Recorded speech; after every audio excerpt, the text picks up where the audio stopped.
Ignite to impact. Are you thinking about a job change? Or maybe you're considering starting a new business.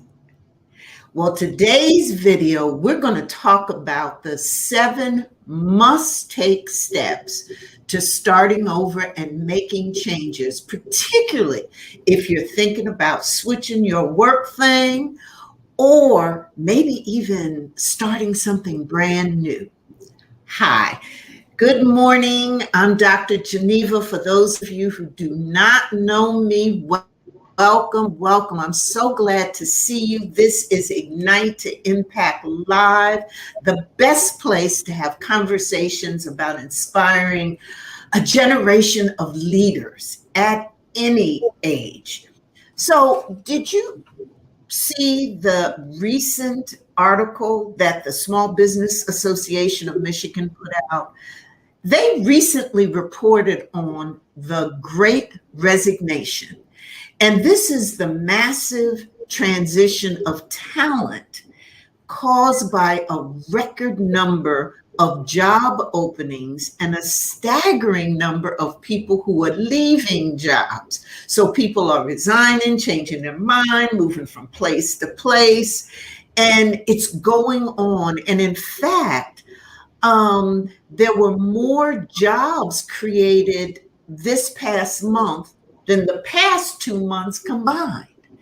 And new data shows that 90% of workers say they are considering changing jobs or willing to switch industries for a new job.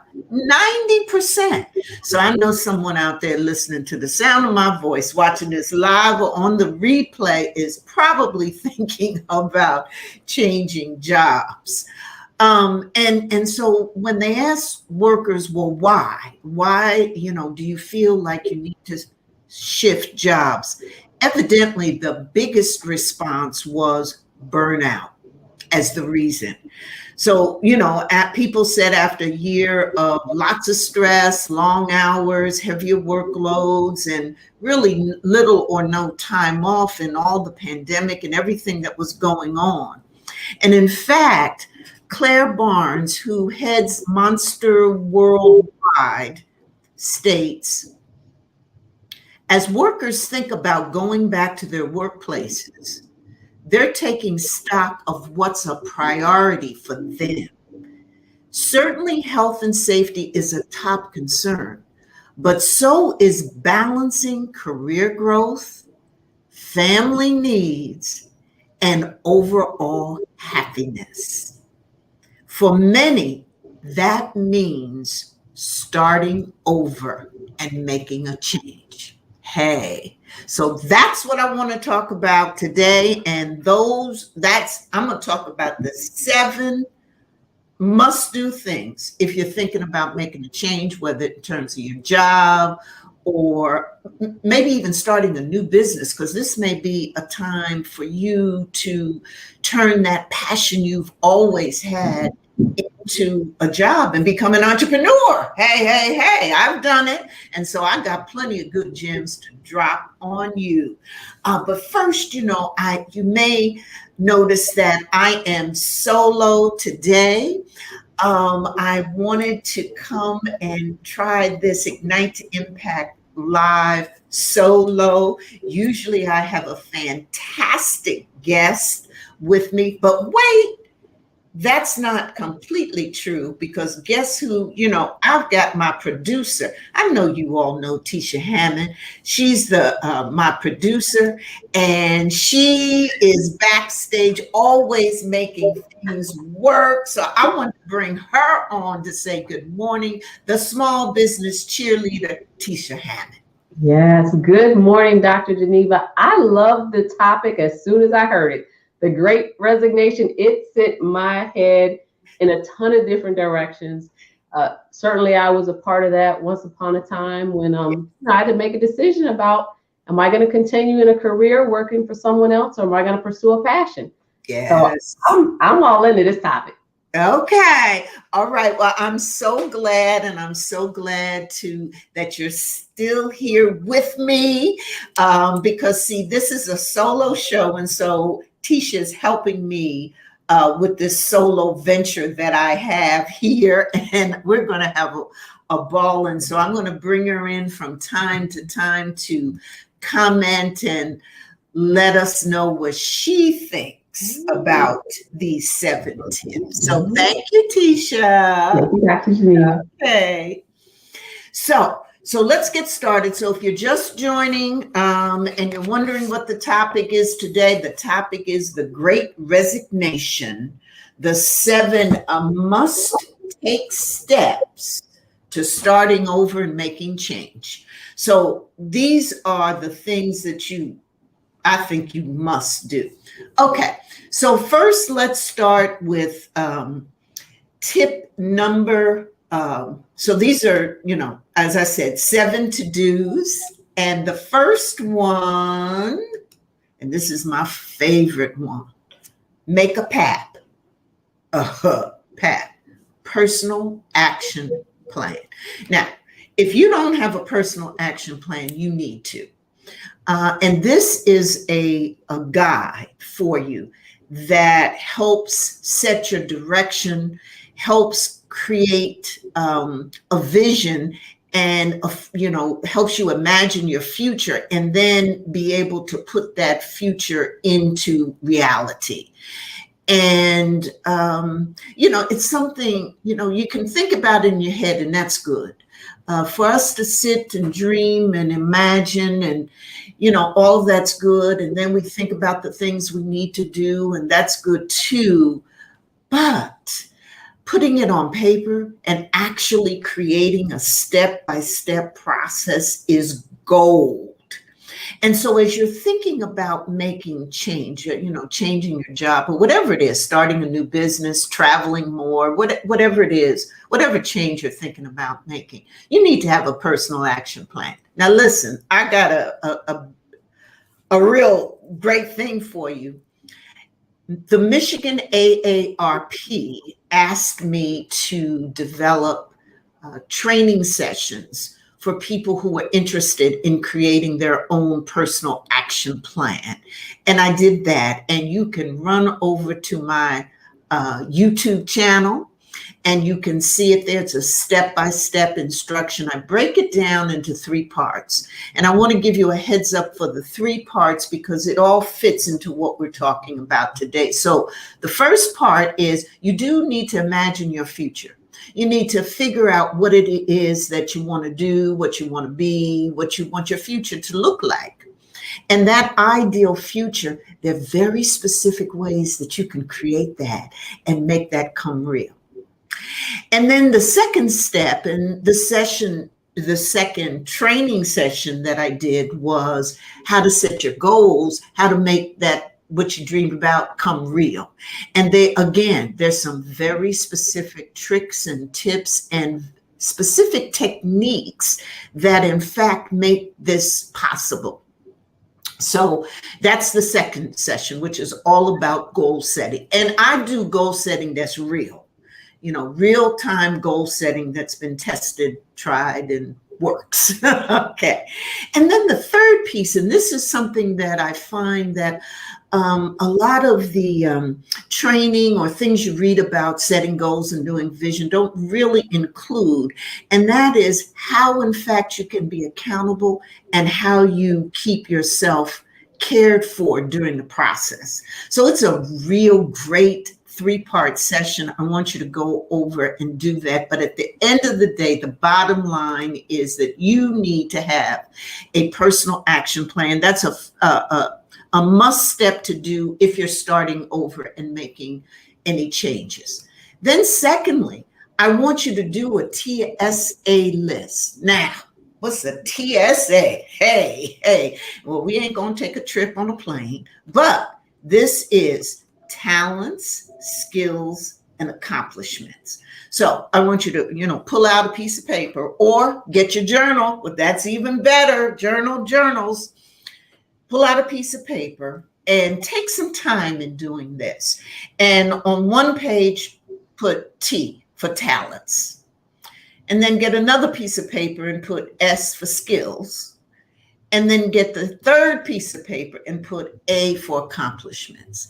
And I want you to make those, fill out those 3 pieces of paper with the things, the special gifts that you have. Those are the talents. You have gifts that nobody else has, because God made you unique, and God gave you unique gifts.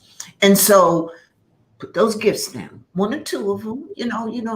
I know you know them, and if you don't know them, you need to think about them. And then on that second, you're going to put the skills, that particular expertise or ability that you have and that you've done, and so you're going to put that. And then this third page are your accomplishments. So you want to sit back and think about the things that you've been successful at. Over the past year, past 2 years, past 5 years. You can go back 10, 20 years.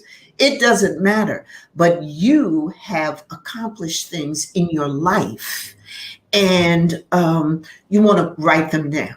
Now, you have these 3 pieces of paper. They could be more pages, and you're going to put them together. Now you have your TSA list. And so I'm going to ask Tisha, what she think about this TSA list and value of it. Okay, so I love the idea of, all right, Lord, thank you for the talents. I'm going to jot those down. I can definitely speak to my skills. The accomplishments part is difficult sometimes because it feels strange sometimes to give yourself a pat on the back. We weren't all raised to do that, but it's okay, y'all. It's okay. So I was actually going through accomplishments last night, Dr. Geneva. I was up till 1 this morning doing where have I been seen at? What news, outlets have picked me up? And the list was getting very long. And I got really scared, oh my God, I've been out there like that. But it felt good to actually start getting it down on paper. You're right. When you are making transitions, this is the time to go from good to great. So put it all on the line. Right. That's right. That's right. And it really is. And that kind of fear or wow or reaction that you had when you list your accomplishments, it's really, really true. Because so often we think about, look for outside validation, people to tell us how great we are, how successful we are, or sometimes they say how we ain't successful or great, or what we didn't do. And we don't take time to validate ourselves. And so this TSA list does all of that validation, self-validation. Yeah, that's a good one. I like this. I'm going to do it this way, and I love that you talked about doing it in a journal. Yes, because that's where my head is going straight to. When can I get my next journal? Because they're all filled up now. So yeah. I'm ready to buy some more. Okay. Well, I got some journals coming. I'm going to tell you all about that too. That's my special announcement too. Yes. So thank you, Tisha. Okay. And I really appreciate too what Tisha's saying, because I've been hearing more and more people talk to me about this self-validation, this outside validation, and that's all about, a lot of that is that imposter syndrome piece. And I'm going to be talking a little bit more about that because we're going to get on. But let's continue with this list. So the third thing that you must do, a must step to starting over, is to complete your personal SWOT. And SWOT stands for strengths, weakness, opportunities, and threats. Now, those of you who work in corporations or businesses, I'm sure you've heard and probably even done for your, at your corporation, at your office, maybe even for your own business, you have done this kind of analysis. But the point is, have you thought about it in terms of yourself? Your own personal analysis, your own personal inventory. So take some time to do this. Again, piece of paper, journal, Write it down. The point is in all of this, and anyone who follows me or listens to me, I'm a big advocate about writing things down. We do know the research shows, the data always shows that you have a much more successful, much better chance. Here you go. I'm going to get it together. Much better chance at being successful in what it is you're trying to do if in fact you write it down. So do this inventory. Think about what you're strong in, what you're just, this will parallel your talent, skills, and assessment, your accomplishment list, but it approaches it from a different vantage point. And we need all the vantage points as possible. Okay. And think about the things you're strong in. Think about the things that you could use some improvement in. What are those things that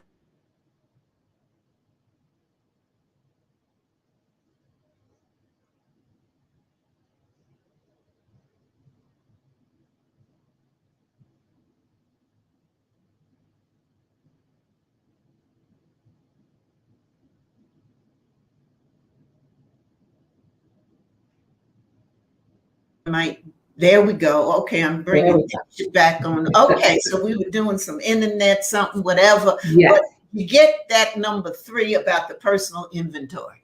Definitely got it. I hadn't thought about it that way. In the last couple of years, I've learned a couple terms.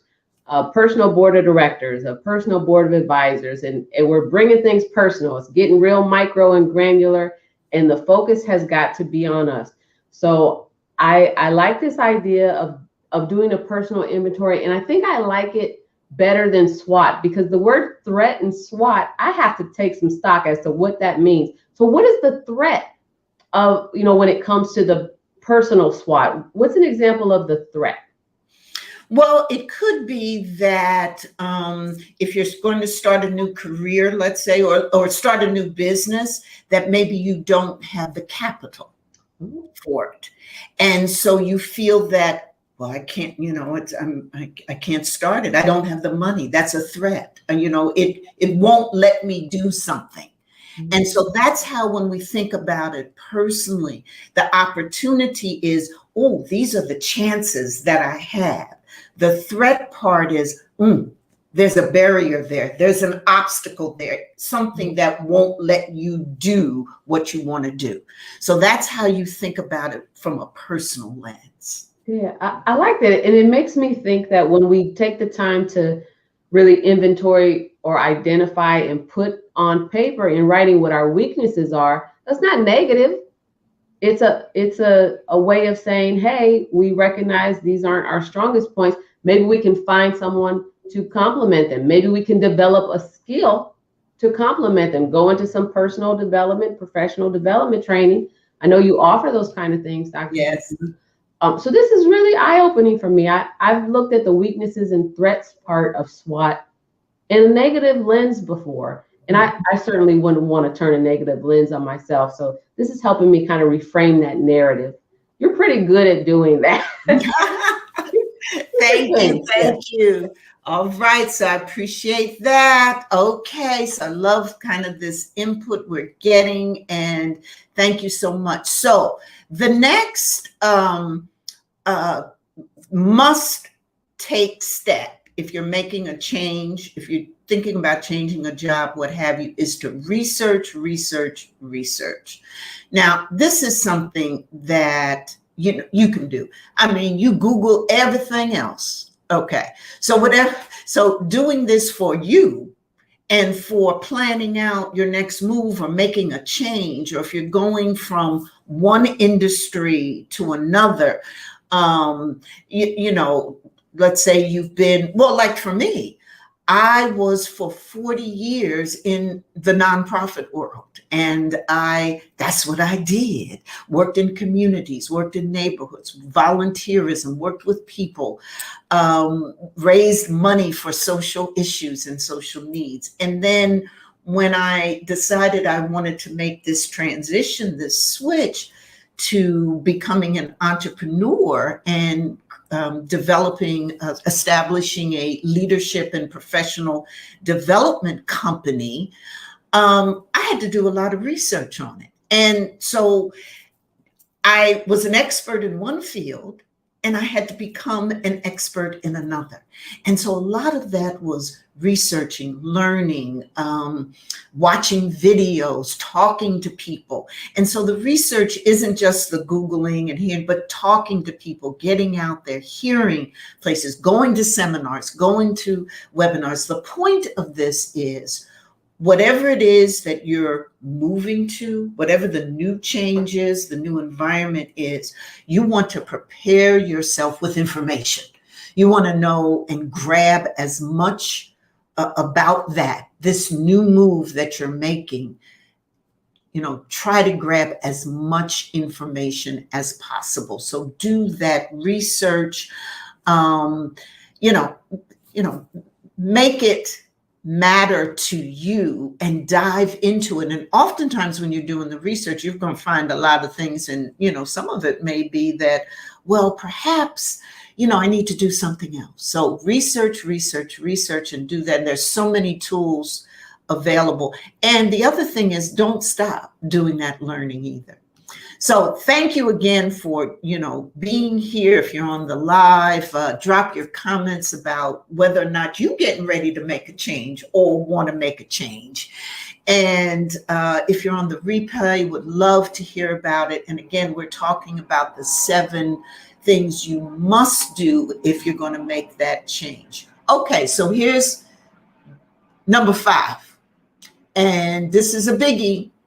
Upgrade your self-care toolkit. Now, I'm going to assume that one way or another, you do something to take care of yourself, so that you're thinking, you do things to take care of your mind, your body, your spirit.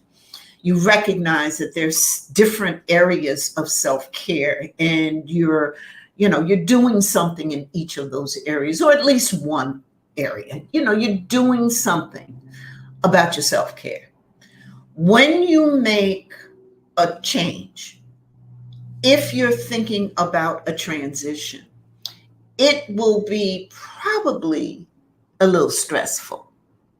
So think about how you're going to take care of yourself during what might be stressful times. And that's why I say upgrade your self-care toolkit, because I'm assuming you already got things and activities that you do to take care of yourself, but you need to up it, so that if you're working out on a fairly regular basis, you might want to add a day or 2 to your workout schedule. Or you may want, if you're a big cardio and you walk and you run and you swim, but you don't do any strength training, you might want to add that to your routine.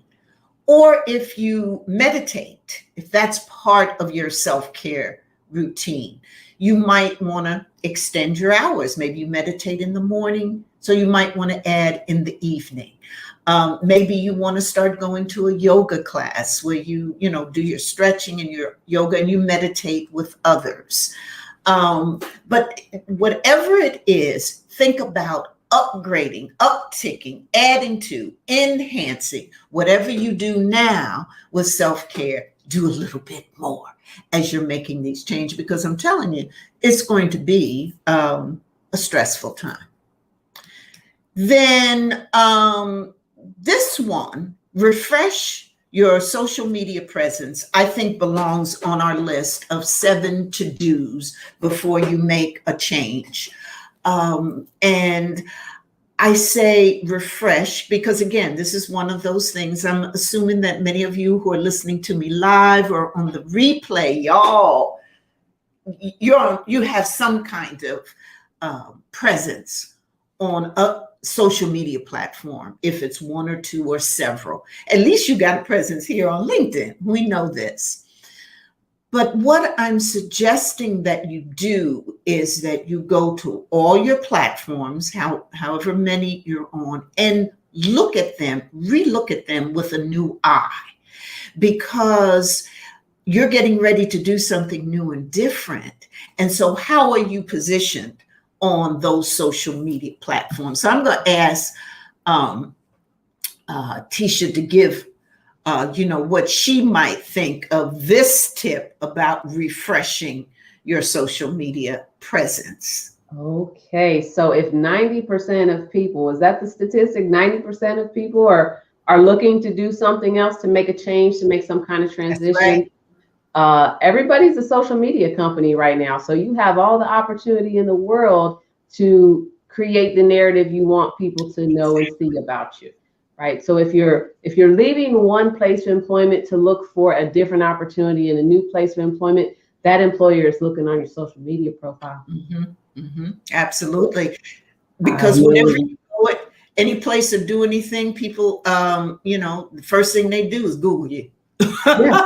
Yeah, so make it worth their while, right? I mean, that's right. Get all the good stuff up top. And I love your, the reality you put out there, and that is that we can create our own narrative these days through social media. Oh yeah, it's digital storytelling at its finest. And once you learn to, or once you embrace the idea that you're telling your story through technology, or even in your, hopefully we're still having regular conversations with people by telephone or FaceTime, whatever we're using now. But you're always in a position to tell your story and to set the narrative and create the tone for what you want people to see in you, know about you, hear about you. That develops that ability for them to know, like, and trust you. And what we really want to do is help ensure that people can trust us. That's right. So, I'm all for taking a look and a recheck and refreshing, annual evaluation of your social media presence and your friends. Yes. And their social media presence that you get caught up in. Yes. Thank you, Tisha. What wonderful comments. And again, it all builds up to, if you're making this change, particularly if you want to switch jobs, you want to, go into a new industry, you want to start your own business, whatever it is you want to do, that this taking a moment to refresh how you coming across on your social media platforms is very important, because that's where a lot of us find that, we're present there these days. Okay. So I'm hoping that these tips, these must-take steps are, helpful for you as we talk about the 7 steps that you've got to take if you're starting over a new job, making changes, new career, starting a business, whatever it is, these 7 steps. Okay, so here's this last one I want to leave with you. And that is to set up or reformat your advisory board. Now, Tisha made a comment about your advisory board, your group of advisors, whoever it is who you have, who care for you, cheerlead for you, support you, that if you don't have this group of advisors, you need to set it up, particularly now if you're thinking about making a change. And if you already have a group, you need to give it a relook. Make sure that the folk who are there will be those who can help you move to your next level. And I really like to do this on a regular basis, because as we move and groove and do different things, we oftentimes want to get advice from different folk. And I believe that, your advisory board, you need on there your cheerleaders, the folk that, hey, they in your corner no matter what you do. They are rah, whoever you are. And that's a beautiful thing. We all need that. I think you also need folk who are experts or technicians in whatever field of work you're in or industry you're thinking about going to, but folk who have a real deep expertise in the kind of work you're doing or what it is you're trying to achieve, and getting that kind of, that's what I call that expertise group. And then I think it's important to have on your advisory board the people who are, sometimes we call them mentors, but I like to think of them more as sponsors. Mentors are great. You want to have those coaches, those folk who give you great practical advice. It's also important to have one or two sponsors. Now, the difference in my view between a mentor and a sponsor is a sponsor is a person who, when you ain't in the room, talks about you and opens doors. Okay. So your sponsor is your door opener that will, think about when they're doing their thing, when they're moving in their circles, that they're looking for and creating opportunities for you and opening those doors. And so those sponsors, I think, are very important. And hey, Sharon, how you doing? Oh, full and fabulous, Sharon. I haven't talked to you in a while. How are you? Yes, they are. Those sponsors, those folk are so important for you. And so I want to make sure that you have that. And so as you're looking at your advisory board, get a sponsor or two, on there, as well as, your mentors, your cheerleaders, your expertise, your people who will, give you that expert advice and et cetera. I want some door openers, in my mix. Okay. And I think them door openers are, so critical. What do you think, Tisha? Oh, I'm so glad that you defined sponsor the way that you did, because it is definitely different than having a mentor. And I'm thankful for all the mentors who have encouraged me along the way and given some great coaching ideas, maybe do some self-reflection. But I remember who opened the door for me. I remember like it was yesterday. It was Tanya Allen. I remember who was encouraged to open the next door for me. Yes. That was Lisa Wicker. I remember that. I remember the moment I met you, Dr. Geneva, and once we began to build a relationship, I remember you saying my name in rooms. This is priceless. This is valuable. This is sponsorship. This is advocacy for someone else. And to this day, I believe in mentioning people's names in rooms full of opportunity, because someone did it for me.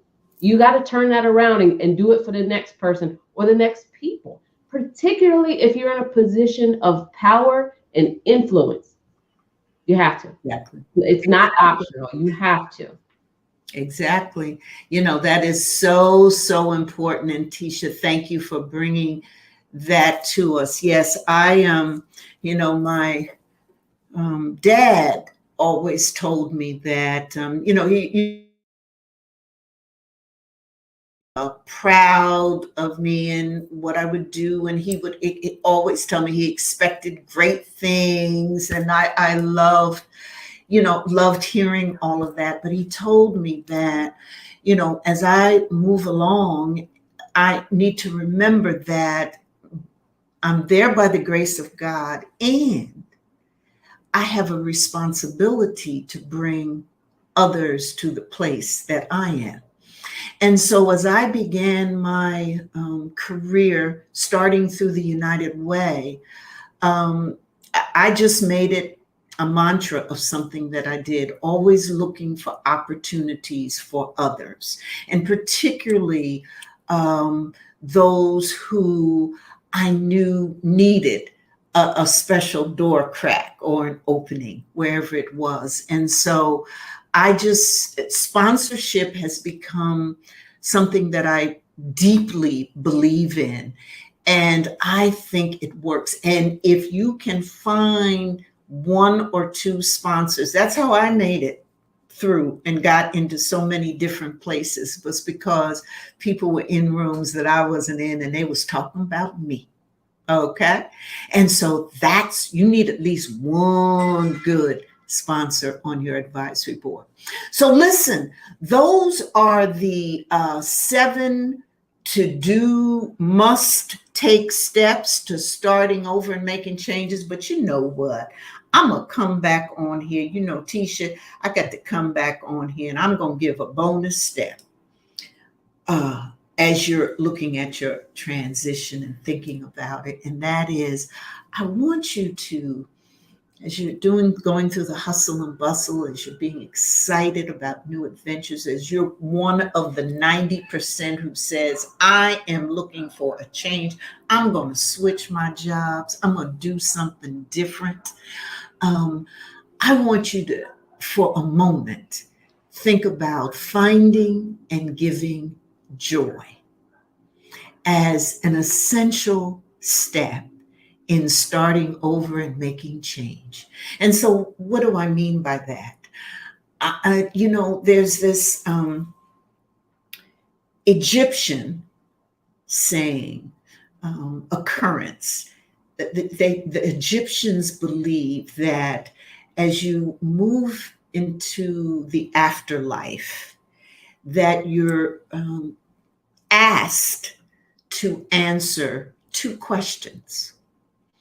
The first is, did you find joy in your life?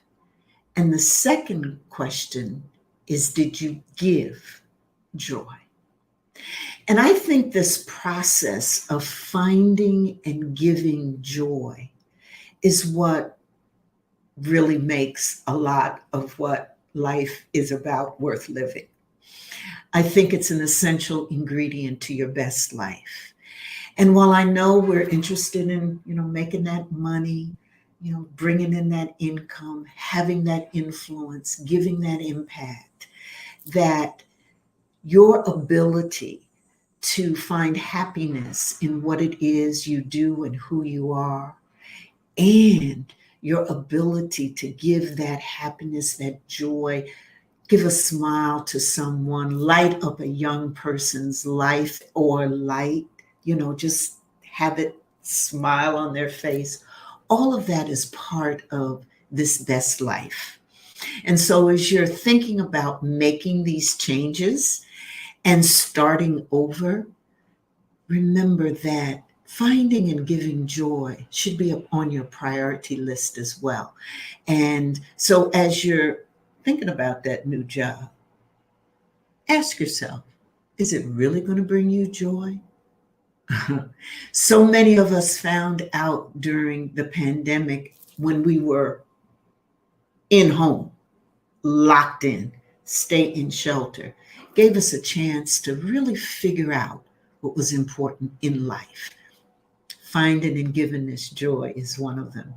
So those are the 7 must-do steps that I think are so important if you're thinking about making a change or starting over, plus a bonus step. And I'd really like to know what you think. Drop me comments, whether on the live, on the replay. Don't forget to visit my YouTube channel for 3 training sessions on creating your personal action plan. I also want to let you know, I'm going to bring Tisha on to help me out with this one, because I've got some journals coming your way, and I want to give you a preview. I've got some journals coming your way, and then we're also over the next 3 weeks going to dive deep into a very important topic. So the first thing I want to say is that I've created these 3 journals. I'm going to let you know when they'll be available on Amazon. They're going through, Tish, they go through that review stage, but The journals, one is on I Love Myself journal. Oh, you're going to be able to find all the ways that you can record and journal, the ways that you love yourself. And the second is a starting business journal. This is particularly wonderful for those who are starting a new business, entrepreneur, about how you can keep track of the things you need to do if you're an entrepreneur. And the third is for all of those book lovers. If you love to read, I've got a journal coming out where you can record all the books that you've read, talk about the plots, and just do some really great stuff with my 3 new journals coming out soon. Congratulations. I see myself in all of those things. I love the I love me kind of thing. I want to show me some love. Mm-hmm. You know, when you talk about launching a small business, I'm all up in that conversation. I am definitely team entrepreneur. And books, I've spent the whole pandemic buying a lot of books, and now I need to read them, Dr. Yes, right.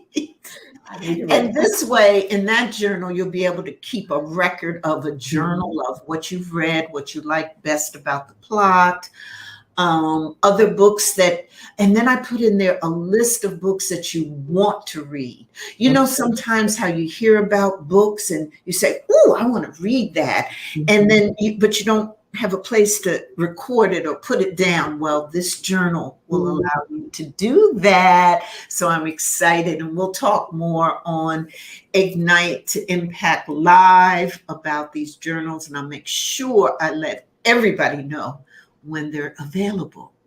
Yes. And then the second thing, Tisha, I want to tell everyone that the next 3 LinkedIn Lives, we're doing a 3-part series on the imposter syndrome. Huh? Yes.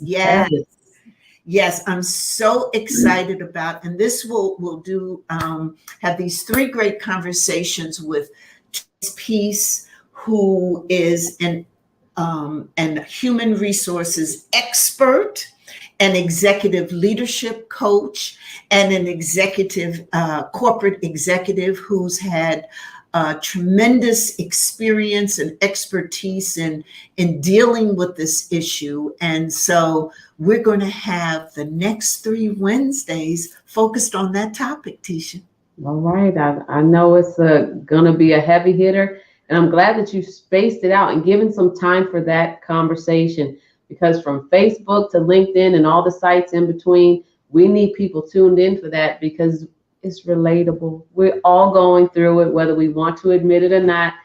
Something is creeping in there that we're trying to, send a different direction. And some of us are winning that battle and others are not. And so what we want to do is we want to first talk about it. In the first segment, we want to define what is imposter syndrome. What is this phenomena that's going around that over 70% of people say they've experienced at one time or another? And then we want to take a look at the various types of imposter syndrome so that you can recognize when it happens. And then in the third segment, that's the one, of course, that I love the best. And that's where we're going to give solutions and tips and tricks and techniques, etc., to defeat imposter syndrome and, defeat that self-doubt. And, we're going to do that. And then I think it's going to be at that time, Tisha, that my new books, I'm dropping 2 new books on imposter syndrome. So we'll be ready for that. So for anyone who's ever heard of the term, felt it, whatever, you can come right to Ignite to Impact Live. We'll be talking about it. You can drop by on my website and get more information about it. Absolutely. And they can probably develop the questions early now. All right. Get them right now for the conversation. That's right. Line up your questions. Thank you, Tisha, so much for dropping those gems and hints and advice. And I'm going to see you the next time. And best of luck to you and your family. I know your daughter is starting her wonderful adventure in film school, right? In California. She's going to school for dramatic arts in Los Angeles. Yes. Oh my gosh, that is so wonderful. Congratulations to her and to you and your family, because I know it's that love and support surrounding her that will help her be everything that she wants to be. Thank you so much. Yes, yes. Well, I hope you've enjoyed today's segment. I know I've had a good time seeing your comments and hearing from you all.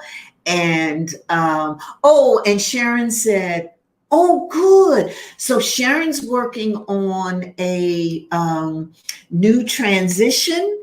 And she said, these tips really give me a lot to consider. Oh, Sharon, that did it. That made it for me. Okay. I can end right here. So thank you so much, Sharon, for sharing that with me and all of us. For you on the live and on the replay, let me know if you're going through a transition. Let me know if you're thinking about changing your job, doing a different work thing. If these tips have been helpful, or share what you found to be helpful as you start over and make change. Thank you so much for being here. Mwah. Love you. See you next time. And remember, just live it.